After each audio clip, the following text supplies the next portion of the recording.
अस्सलामुअलैकुम। कड़वी हकीकत टीवी के मोअज़्ज़िज़ दोस्तों, अगर आप चैनल पर नए हैं तो चैनल को लाइक और सब्सक्राइब करें ताकि आने वाले नए नोटिफिकेशन आपको बर वक्त मिल सके। शुक्रिया। लालच का इंजाम। हरे भरे दरख्त बर्फबारी की वजह से सफ़ेद नजर आ रहे थे।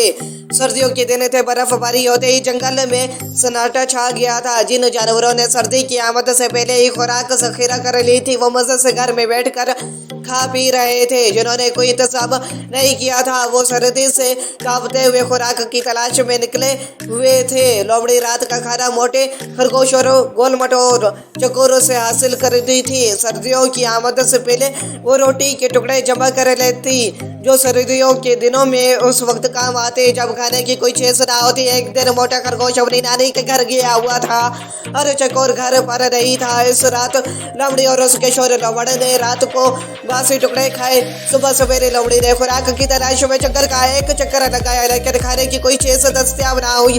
वो नाकाम वापस लौटी तो उसका भूखा शोर बड़ी बेचैनी से उसका इंतजार कर रहा था। कुछ मिला या खाली हाथ लौट आई हो, उसने बड़ी बेसब्री से सवाल किया। लोमड़ी ने अपने निकटू शोर को घूर कर देखा, फिर कहा, ऐसी शदीद सर्दी में भला क्या मिल सकता है? तो क्या अब फिर बासी रोटी के टुकड़े खाने पड़ेंगे? लोमड़ ने झुंझला कर कहा। तो भूरी आंखों वाली लोमड़ी को अपने काहिल शोर पर गुस्सा आ गया और बोली, काम के ना काज के दुश्मन अनाज की कभी खुद भी खुराक तलाश कर लिया करो। ये कहते हुए लोमड़ी ने डब्बे में रोटी के बासी टुकड़े निकाले और लोमड़ के आगे रख कर बोली, जब तक खुराक का बंदोबस्त नहीं हो जाता हमें इन्हीं टुकड़ों पर गुजारा करना होगा। ये कहकर वो रोटी के टुकड़े खाने लगी। लोमड़ ने उन टुकड़ों को देखते हुए कहा, रात को बासी टुकड़े खाने से मेरे दांतों में दर्द हो रहा है। मेरा तो दिल चाह रहा है कि आज गोश्त खाऊं। मुझे उम्मीद है कि मेरी ख्वाहिश जरूर पूरी होगी। लोमड़ी ने कहा,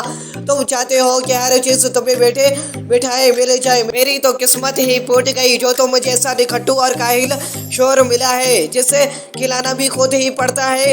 ये कहकर वो कुछ देर बड़बड़ाती रही, फिर खामोशी से रोटी के बासी टुकड़े चबाने लगी। भूखे लोमड़ ने कुछ देर तक अपने सामने रखे हुए रोटी के टुकड़ों की तरफ देखा तक नहीं, लेकिन जब भूख ने सताया तो मुंह बनाते हुए एक टुकड़ा उठाकर चबाने लगा। अभी वो टुकड़ा चबा ही रहा था कहाँ आसमान पर फड़फड़ाहट की आवाज सुनाई दी। फिर चार बतखें नीचे जमीन पर उतर आई। उन्होंने लोमड़ और लोमड़ी को रोटी के टुकड़े चबाते हुए देखा तो औरत के करीब आ गई कि शायद वो रोटी के कुछ टुकड़े खाने के लिए फेंक दे। लोमड़ी ने बड़ी मुश्किलों से रोटी के टुकड़े जमा किए थे, इसलिए उसने रोटी का एक टुकड़ा भी और की तरफ ना फेंका। लेकिन लोमड़ ने रोटी का एक बड़ा टुकड़ा बतखों की तरफ फेंक दिया। चारों बतखें रोटी के टुकड़े पर लपकी।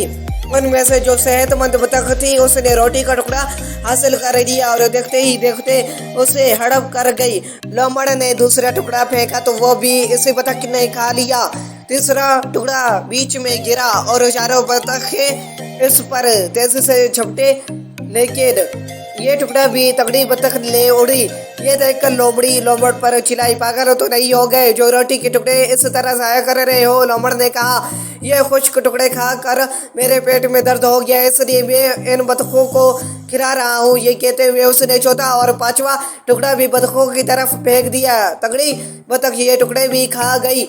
उसके साथी बतखों ने एहतजाज किया तो उसने उनकी खूब पिटाई की। बतख की ये हरकतें देखकर लोमड़ी ने कहा, कितनी लालची है ये बतख, अपनी साथी बतखों का हिस्सा भी खा रही है। लोमड़ ने कोई जवाब नहीं दिया। अब वो रोटी के टुकड़े सिर्फ इसी लालची बतख की तरफ फेंकने लगा।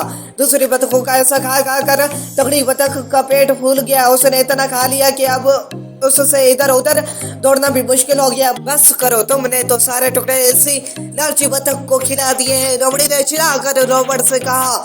लेकिन उसने लोमड़ी की बात पर कोई ध्यान न दिया। ये देखकर लोमड़ी बहुत खफा हुई और बड़बड़ाई हुई अपने भट्ट के अंदर चली गई। तगड़ी बतख टुकड़ों के लालच में लोमड़ के करीब आ चुकी थी। लोमड़ भी जानबूझ कर टुकड़े अपने करीब गिरा रहा था। जैसे ही तगड़ी बतख थोड़ा सा करीब आई उसने उछल कर बतख को पकड़ लिया। उसने भागने की कोशिश की लेकिन उससे भागा ना गया। ये देखकर दूसरी बतखें फौरन उड़ गई। लोमड़ मजे से लालची बतख को मुंह में दबाए भट्ट के अंदर दाखिल हुआ। उसने बतख के पर पहुंचे और गोश्त लोमड़ी को पेश करते हुए कहा, मैं निखट्टू और कामचोर सही, लेकिन इतना अहमक भी नहीं कि अपनी सारी खुराक ऐसे ही किसी को खिला दूं। अब तुम्हारी समझ में आ गया होगा कि मैं सारे टुकड़े इस लालची बतख को क्यों खिला रहा था।